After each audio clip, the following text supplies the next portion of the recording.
All right, welcome back everybody. Hope you had a good break. We're going to be starting with the next session. We have Catherine Olszynowski from Colorado State University, and she's talking about BGPmon. Thank you.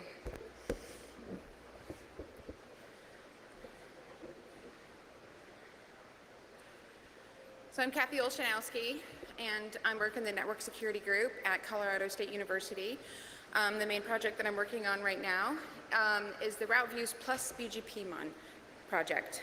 And so when I refer to RouteViews plus BGPmon, I'm talking about the coming together of the two different projects to offer the data in new formats and with a live stream, and to make it easier to access that data. Now, I think a large percentage of the people in this room are very familiar with RouteViews and BGPmon, but bear with me for just 2 minutes while I give a bit of a history lesson for newcomers or people who maybe haven't interacted with the infrastructure. RouteViews, closer. RouteViews started out as a grassroots effort. It came out of the operations community. And this is because the operators recognized the value and the need to see each other's routing data. From that effort, researchers, university researchers in the government and security recognized the value of this data and adopted its use. And from that point, it became a funded project. It's been funded through the National Science Foundation, through the DHS, and through Australia's CERT.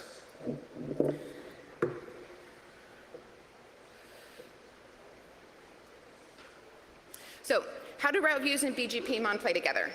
Okay, this is a quick overview of how the data is collected in a very abstract manner.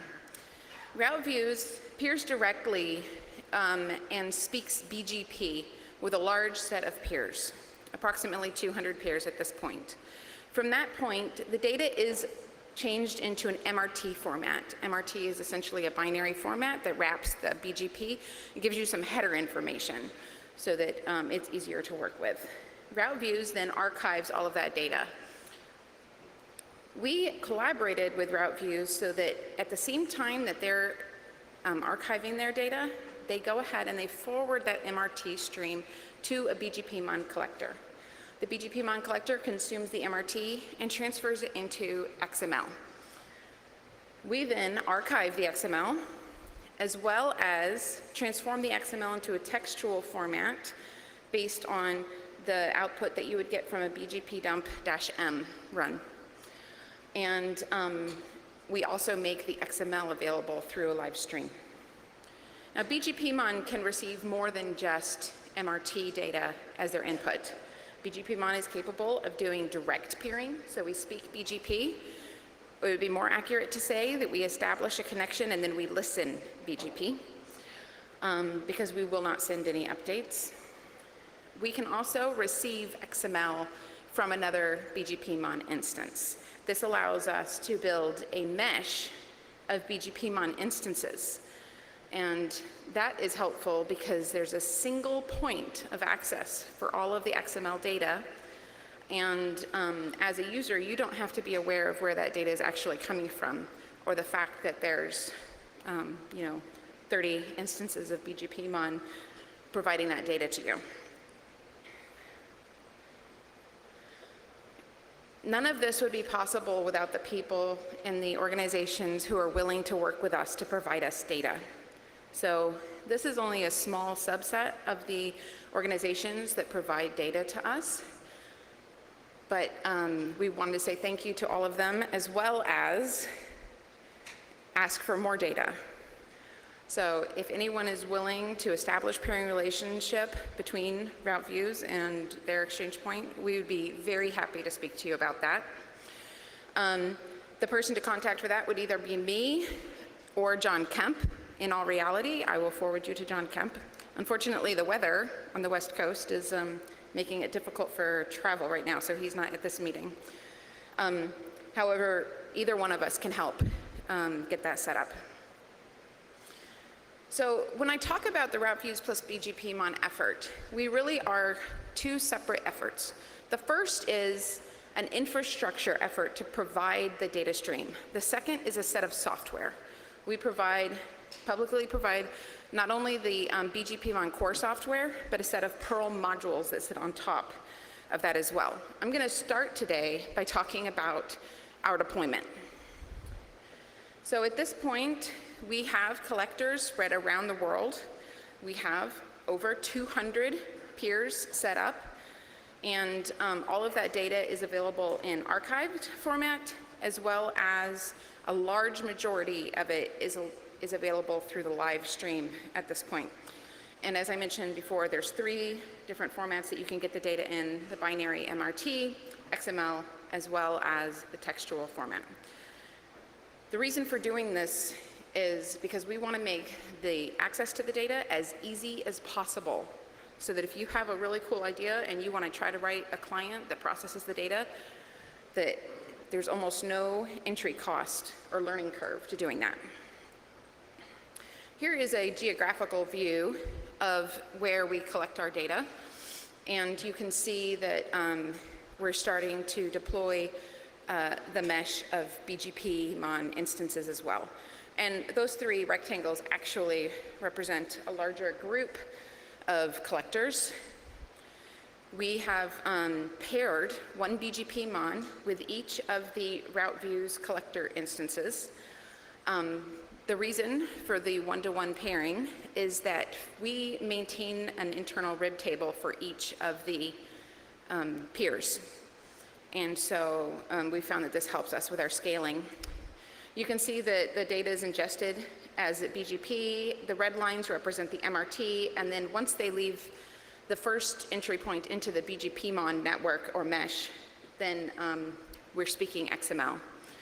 The XML is what we refer to as chained. It's chained through the next XML, the next BGPmon instance. And what this means is that we do a minimal processing, and we essentially are just passing the messages through. And that is what enables us to provide all of the data through a single interface. In this particular configuration, the public interface is BGP data test. The reason it's BGP data test is because we've recently had a lot of movement and a big upgrade in our system, and I'll talk about that a little bit more later. So what I'd like to do now is give you some examples of how this data can be used. So I have 3 demos, well, 2 demos and 1 overview explanation of how we are collaborating with different groups to process the data. All of these demos are supported using our Perl modules. And what I'd really like to communicate today is that we would like people to try the Perl modules. Tell us what's cool about them, tell us what's not so cool and needs to be changed. We'd like to make it as easy as possible for everyone else to go out and write these clients. So this first example, we wrote in cooperation with a group from ISI. It's supported by the Retro Futures project. What we're attempting to do in this demo is to provide a view of the whole IPv4 space from a single vantage point, and to communicate as much information as possible in one shot of what's going on. So we chose an interesting time frame to display, and we're using a Hilbert graph to display the data. We took all of the BGP data that we had available for the Australian outage that happened in 2012. This is about 45 minutes of data. And we chose one interesting peer from that data and put together a visualization of the Hilbert graph. So again, this was in collaboration with a group at ISI. We have 45 minutes of data. The movie is 3 minutes long, so it's compressed down to go much faster. This is a quick overview of what a Hilbert graph is, and you can come back and refer to that if need be. So this is our Hilbert graph as the event is happening. Every time one of those squares lights up in white, it means that we have received a path change for that prefix. Now, during typical traffic times, each peer is going to vary slightly, but you only see a small amount of white speckling. At the beginning of this event, you can see that there's large areas of the prefix space being updated all at the same time. What happened during this outage is that one of the ISPs, a smaller ISP, accidentally announced a bunch of routes, and all of a larger ISP's traffic was routed through it, causing the internet to go down. Now, what this view is showing you is, because we have the color map at the bottom that can show you the geographical information for that prefix blocks, you can see that it's mostly prefixes in North America that are being updated with this bad path information. The other thing that it's showing you is that there wasn't a single burst and then kind of a tabletop graph where that bad path was existed for the entire outage, and then a fix at the end with another burst. That there are many different bursts during the outage, and that the prefix of that ISP actually comes and goes throughout the entire outage. And so this is the last burst, I believe, where everything's being updated. And you can see that the majority of the points are coming from our prefixes in North America, but there's also a significant amount of activity in Africa.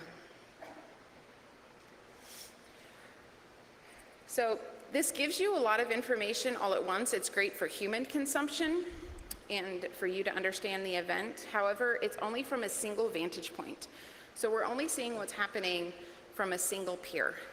And it may be more useful for us to see perhaps a little bit less information about each individual peer's traffic, but get to see a wide range of peers all at the same time.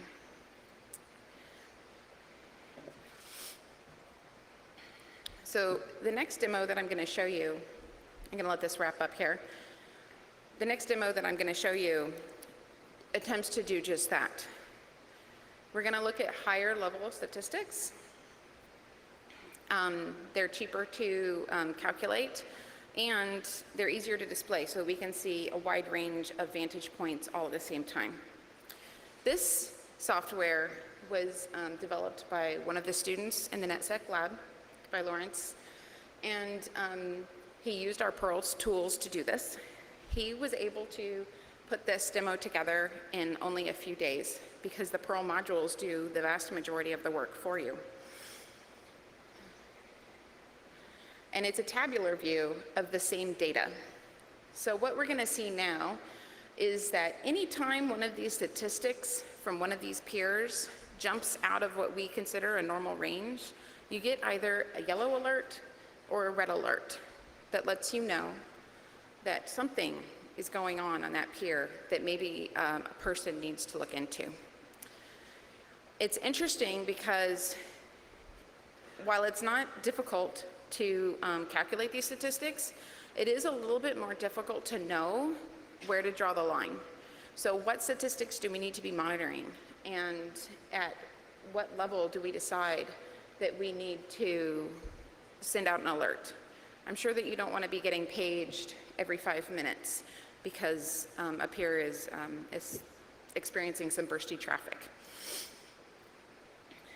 So what we've done here is just chosen some very simple high-level metrics, and all of the alerts that you saw in that example came from path changes, and that's due to the nature of the event that we were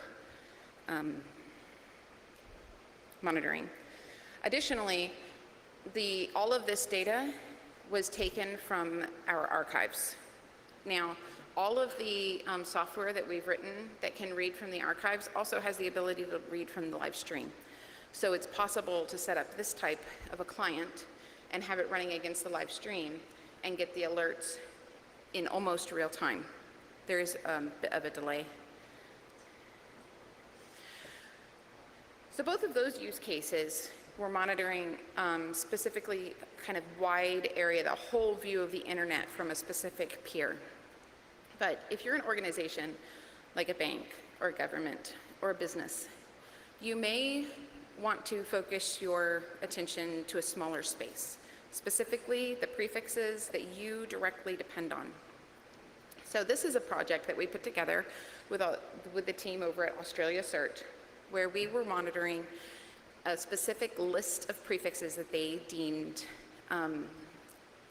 critical. We wrote a user interface and software that helps them determine what does it mean for a prefix space to be critical and how to maintain that list, because that list will be changing. As well as we wrote a series of clients that take the live data, filter it down so that we're viewing just the prefixes that they're interested in. And then we store the data in what we're calling a longitudinal database that keeps track of the changes in those prefixes from each vantage point that's available to us over a long period of time. This enables us to collect historic analytics on those prefixes and identify when something like an origin change happens, which would be suspect for the organization to not know about ahead of time, and if any odd path changes take place. This is just a quick overview of the software that we developed for this effort. We take the box on the side there shows you the database that we developed, a database to hold the prefix list for us and allow it to be updated. That list is exported to a client that's listening to the live stream, and all of the software that's indicated in those boxes is freely available on CPAN. And so the prefix data can be parsed and filtered. It is entered into a database. The database schema and code to set that up is also freely available. And then we have some analytics that are running on the database. And that's where our current research is in trying to figure out which analytics are interesting and what do we want to know about these prefixes and when should a person be brought in to the loop for looking into what might be a possible attack.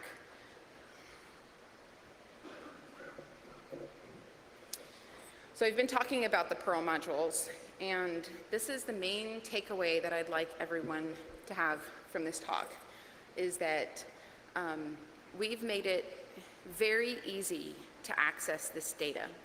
This is just a subset of the Perl modules that we've made available. In our core package, we have code that allows you to fetch data from the live stream or from the archives. It fetches the data for you, parses the data one message at a time. You then have a choice. You can either translate that data into a Perl hash or an object, or you can examine the data directly as XML using your favorite XML parser.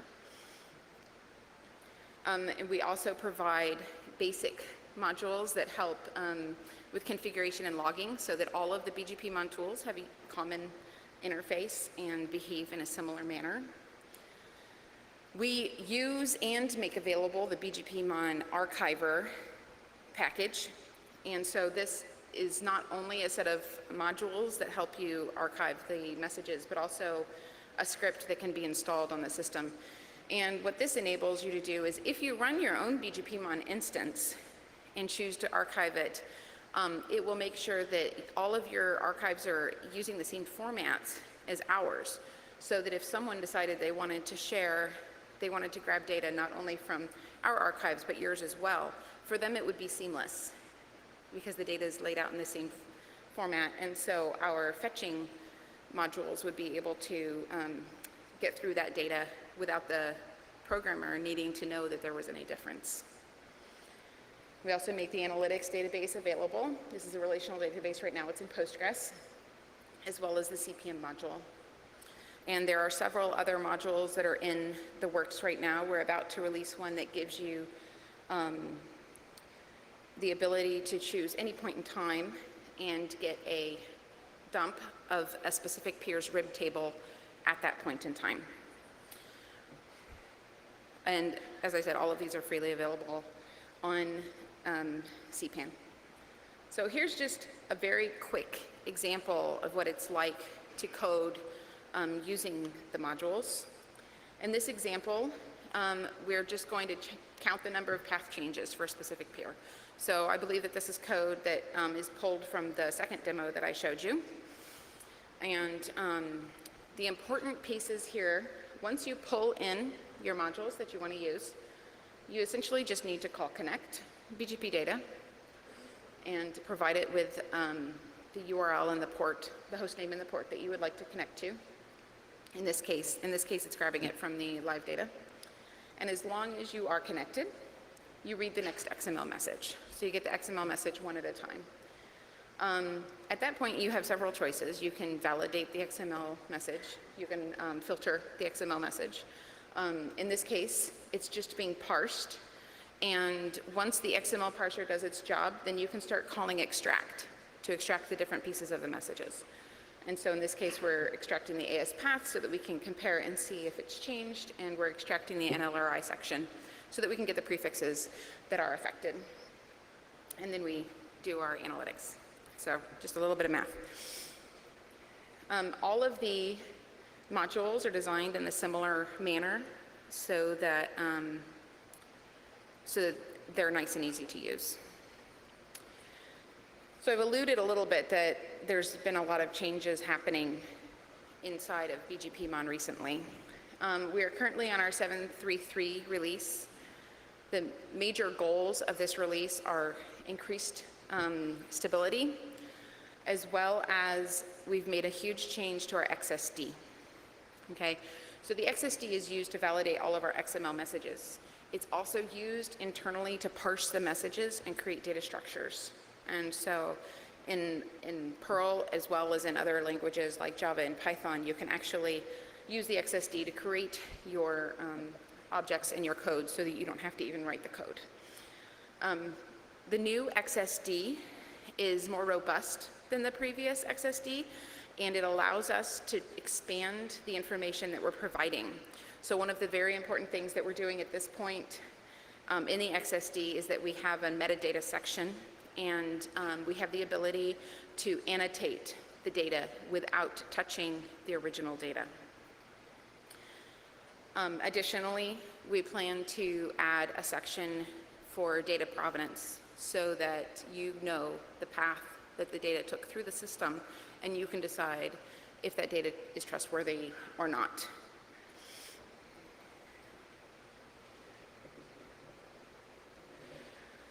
So the high-level takeaway points that I really want to get through for this talk and this audience is that we can always use more peers. We would like to expand the system and have more data available. And there's a huge effort underway right now to make this data easy to use. We've started out with Perl modules, but we're very open to moving into other languages as well. XML doesn't care what language is parsing it, and so we will provide what people communicate to us that they need. And so try out our tools and let us know how we can respond to what you need. I also like to say thank you to the rest of the team members who work hard to put this together. Thank you.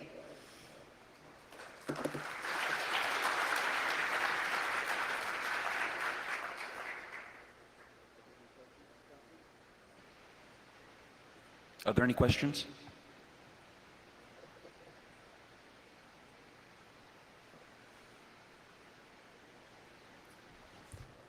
Hi, Jared Mach from NTT.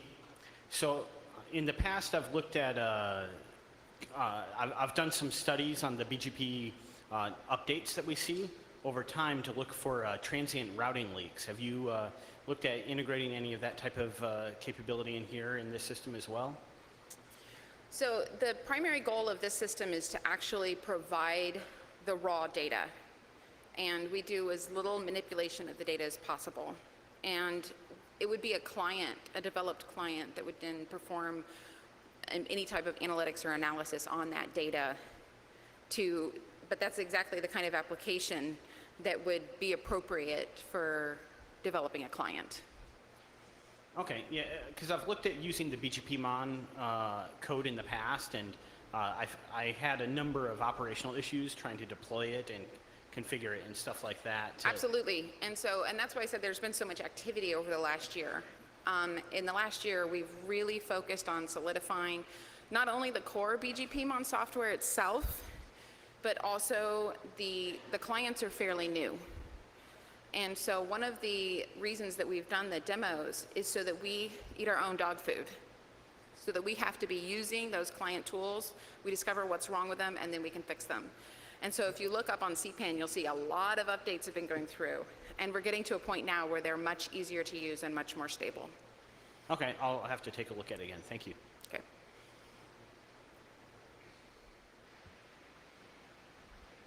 Anyone else? Okay. Thank you for your attention.